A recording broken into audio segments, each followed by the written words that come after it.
along. Coming at you with the V-Blog Spot Report, aka Platinum Maxwell, CEO of Platinum Travels. And I told you we're gonna get back at y'all. First off, smash the like, subscribe to my channel. I told y'all we were gonna get back at y'all with 16 fancy words that narcissists like to use to intimidate you, all right? So let's talk intimidation first off. And a lot of them probably won't even use this type of terminology towards you because they won't know what it is themselves. So they can't use it against you if they don't know what it is either. So I want to talk to you about cognitive dissonance, okay? And it's a big word, it's really big, only college students should know it, huh? Right, yeah, okay, well, whatever. If you've ever been accused of cognitive dissonance during an argument with a narcissist, congratulations.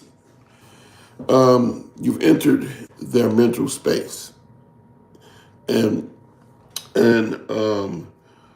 they drop this term to make you feel like you're contradicting yourself, even when you're not. It's a power move. So it's designed to make you second guess your logic. Most of the time, they're the ones causing the contradiction, if you will, but they'll use this term to flip the script and keep you questioning yourself instead of their nonsense. So if that makes sense, then that's what they're doing to you at that moment. Now, there's another thing that narcissists love to do, and it's called projection. Projection. Okay, remember that term. It's when narcissists love accusing others of projection, which is basically their favorite hobby. They'll say you're dumping your issues onto them while they're actively projecting their flaws onto you. Okay, it's a verbal gymnastics, if you will. The routine that leaves you spinning. The words sound clinical at the time.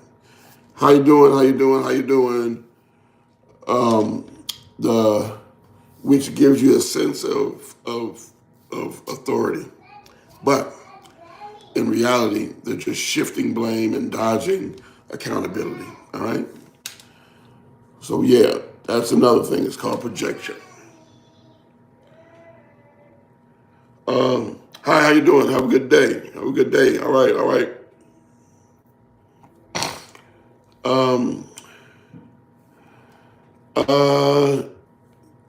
I would like to talk to you about irrefutable. Now, this is something where when a narcissist wants to shut down a conversation, irrefutable becomes their magic word. They may not say the word, but they're going to do the action. You know, they'll declare with certainty their opinions or facts are irrefutable. Like you can't contest anything they say. They make it seem like your argument is pointless. Spoiler alert: most of the time, what they're saying isn't irrefutable at all. It's just their way of closing the door on you and not acknowledging the fact that you even have an opinion, if you will. So if someone has to declare something irrefutable, it's probably up for debate. Remember that. Remember that. So subscribe to my channel, y'all. This is a fun one. I really enjoyed this one. The next one, let's see. Gaslighting. Yeah, gaslighting. It's a buzzword of the century because everybody's using it now. You know, it's 2024 and 2025. People are using gaslighting like it's a second nature tool And narcissists know it. So they'll accuse you of gaslighting them to make you question your reality. So why you should subscribe? I don't know. Why does anybody subscribe? I mean, you want to hang out with me? You want to? We're not gonna go to any bars. I'm just saying it's for the purpose of YouTube and purpose of YouTube only. But still, smash the like and thank you. So they believe in twisting the facts. They muddy the waters and keep you on the defensive. So that's a way of gaslighting you. You know, it's a classic move. And once you've recognized it, their accusation loses a lot of its sting. So just make sure you do that. Well, I can explain that, but it's about a lot of things. Right now, I like to do vlog spot reports on anything, any subject, be it from power moves to stocks and bonds, investments, cooking.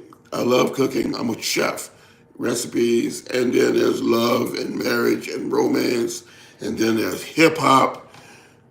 A lot of venues. I work in a lot of venues. So, Monkey D, what's up? You stole my name. That's my nickname. You do know that, right? But yeah. Like I said, a lot of venues. I'll open up for a lot of venues. You know what I'm saying? I'm open for discussion for a lot of stuff. So if you suggest some things, we can talk about it. But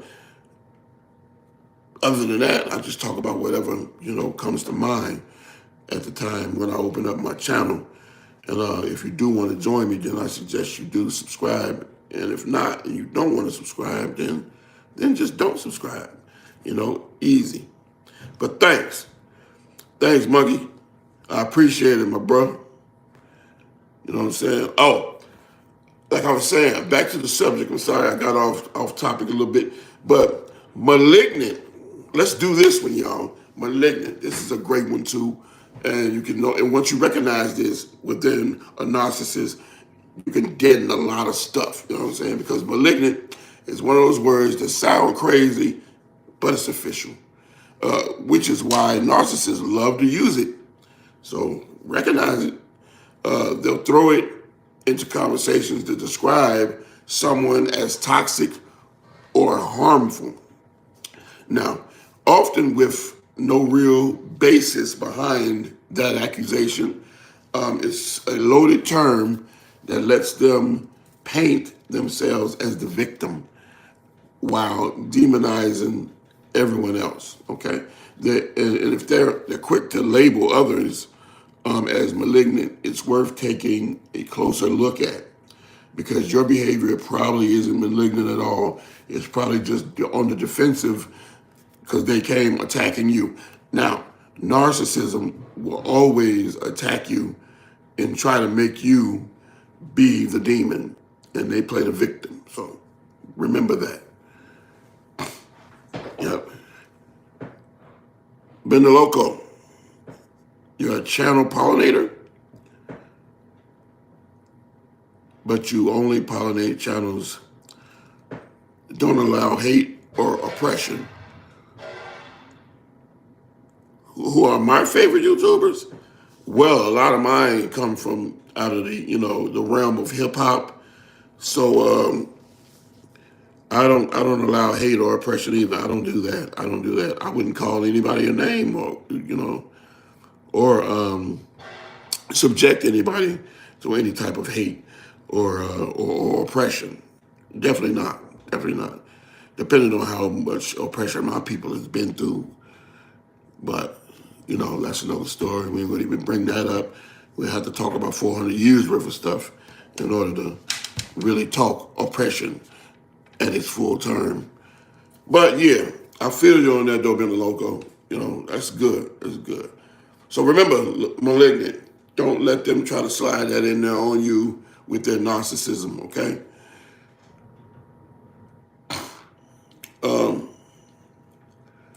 I started this campaign to carry myself all the way to 1K and I wanted to do it within a month. Now, in 2 weeks, I went from 7 subscribers to 268 and beyond. Now, I'm looking to go further and maybe,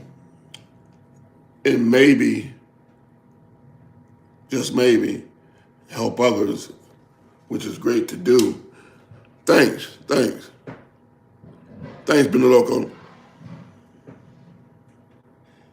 Oh, yeah, straight facts, no chaser. Yeah.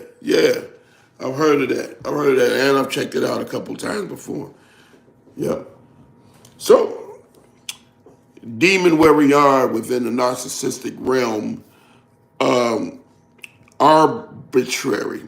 I'm sorry I have to say it like that because the way my mouth and tongue and is set up, I got Brooklyn, New York in me, and then I got Chicago in me.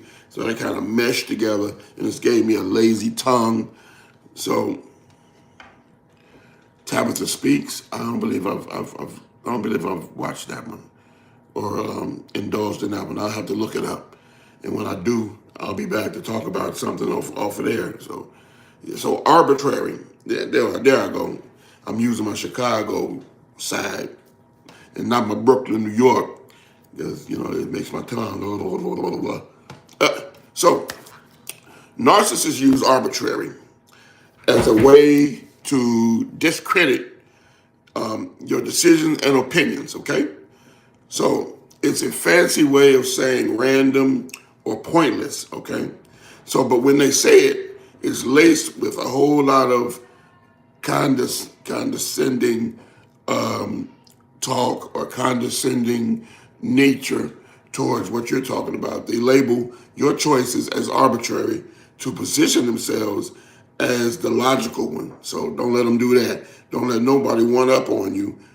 You are regulars, y'all on the same level until one proves to be higher or one proves to be higher. And then y'all still just regular. It's just that you knew something that I didn't know at the time. And I know something that you don't know at the time. That's neither here nor there. So their reasoning doesn't hold up. So you got to make sure that it holds up. Your end of the bargain has to hold up as my end of the bargain has to hold up. So I guess that's about as much as I can give you on arbitrary. And your decisions are valid no matter what they say. So just remember that, okay? Political sis. Okay.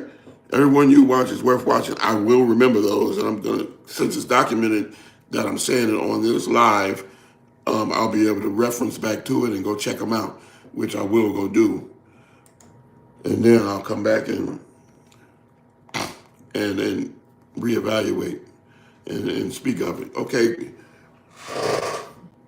Illusions. If we're going to talk about illusions with narcissists, grandiose. Grand, as in grandeur, yeah. This word is practically a narcissist trademark, but they love using it to point fingers at others, okay? They'll accuse someone of being grandiose to shift attention away from their own inflated ego. It's a deflection tactic that frames them as grounded and reasonable, even when they're the biggest showboat in the room. So they can be, pardon my words, an asshole, and you can be the person, the voice of reason, and they're going to make you be the asshole and snatch the reasoning from you. They might just be describing this themselves when they talk about you being the asshole. Let them describe away, but you have the right to say, you just described yourself. And that's what I usually do. I'm always going to say, you described yourself right there. I'm never going to admit to being the wrong one until facts are proven, until receipts are shown. So that's how I do things. You've been on YouTube 17 years. A lot of time to find the for real, believe me, yeah. Yeah.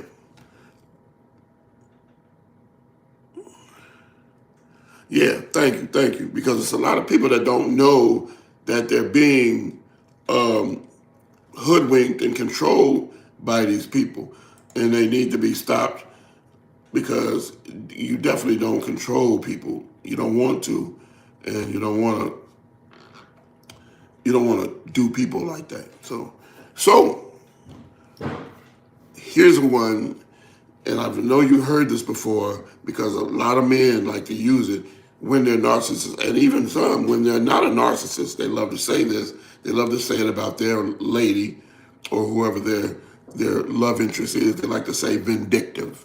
And I know you've heard it before, and I know you know about this. So when narcissists feel threatened, they'll quickly label you as vindictive, to paint you as a bad guy or bad gal. It's a way to make your reactions seem extreme while downplaying their own behavior. So if you can recognize this, it's a good skill to have. By accusing you of being vindictive, they shift the narrative and make themselves look like the victim. And that's the whole thing. That's it in a nutshell, all right? That's it in a nutshell. And I know I've used this before a lot because I love to say this one. And I'm not a narcissist or whatever, anything, but I just love to use it because I like to say when people are superficial, I like to recognize that. It's I don't know what it is about it. It's just a pet peeve of mine. Narcissists love to accuse others of being superficial. I'm not a narcissist. I just like to accuse people of being superficial, which is a rich coming from people who are often obsessed with appearances. Okay, that's me. That's definitely me. It's kind of on the narcissistic side, but I'm not a narcissist. I don't want to control anyone. I don't want to oppress anyone.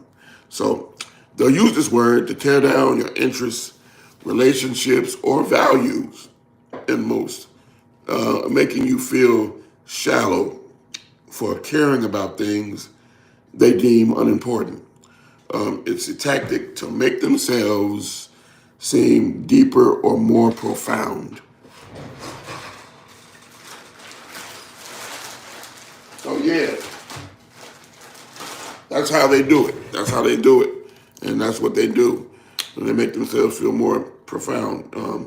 But it's really just another way to control the narrative, and that's what it is. I have heard of Coach D. Oh yeah, I have heard of Coach D.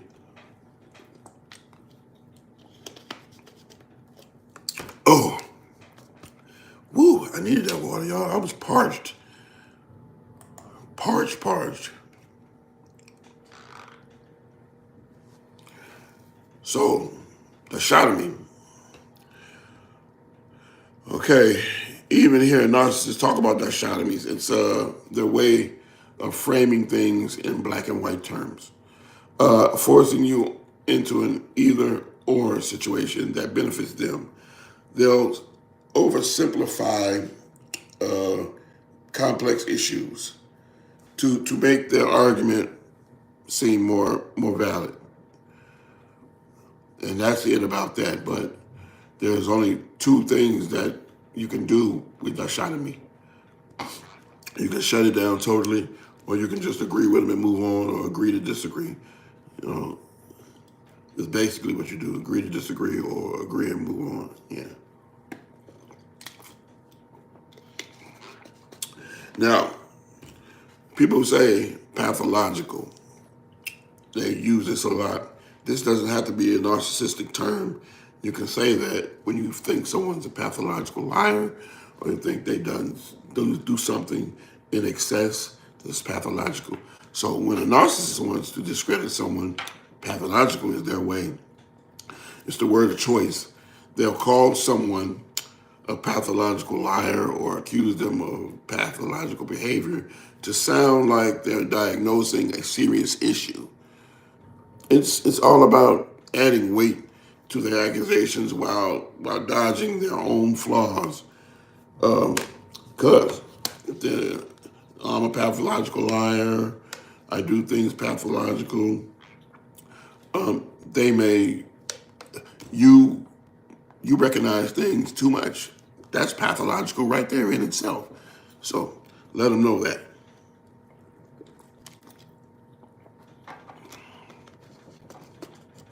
I will definitely make note of those channels. I definitely want to see the Sons of Liberty. That sounds deep. Yep. Sons of Liberty sound deep. I might get into them. So remember that. Oh, okay. Now, we're going to get into the softer side of narcissistic behavior with empathy. Narcissists love to talk about empathy, but not because they have it. They accuse you of being unempathetic to shift the focus away from their own lack of emotional awareness. It's a classic case of do as I say, not as I do.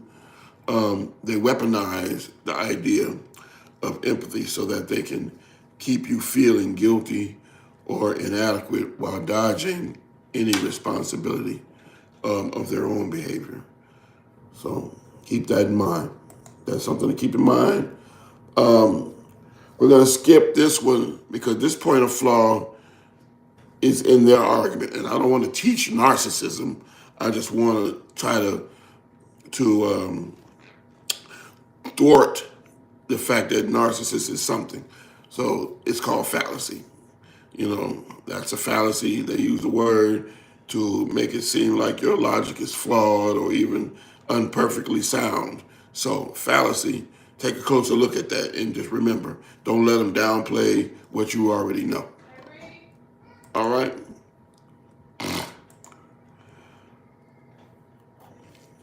The narcissist, believe it or not, they love to call other people narcissists. They want to control the narrative so much that they have to call out other narcissists or other people and make them be narcissists. You know, you're a narcissist. No, you're a narcissist. And you need to keep it as such because you're just blaming everything on everybody else because you're a narcissist, actually, in all actuality. But by accusing you of being a narcissist, they deflect the attention from their own bad actions and put you on the defensive. So now you're jumping in and on the defensive. Now you're acting like a narcissist now. What's up, Big Michael Coleon? How you doing, kid?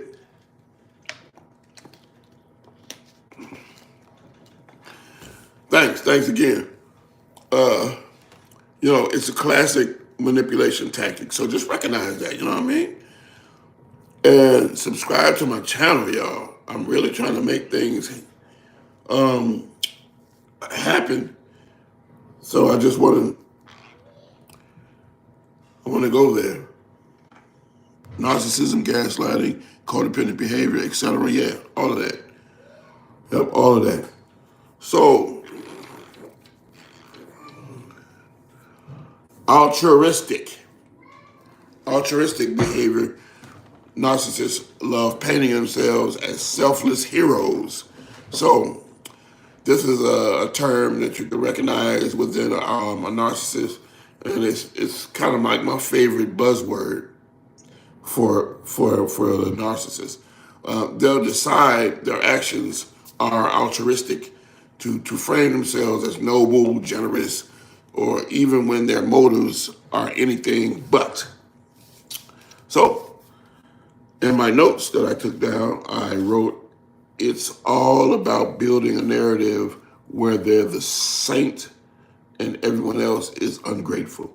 So that's where they're going to put it, and they're going to put themselves in this hero type of platform, and basically, really, they're nothing. They're not a hero. So if someone has to tell you how selfless they are, chances are they're anything but. Believe that. All right, so I believe that I hit it on the button with that one, with the way narcissist rolls.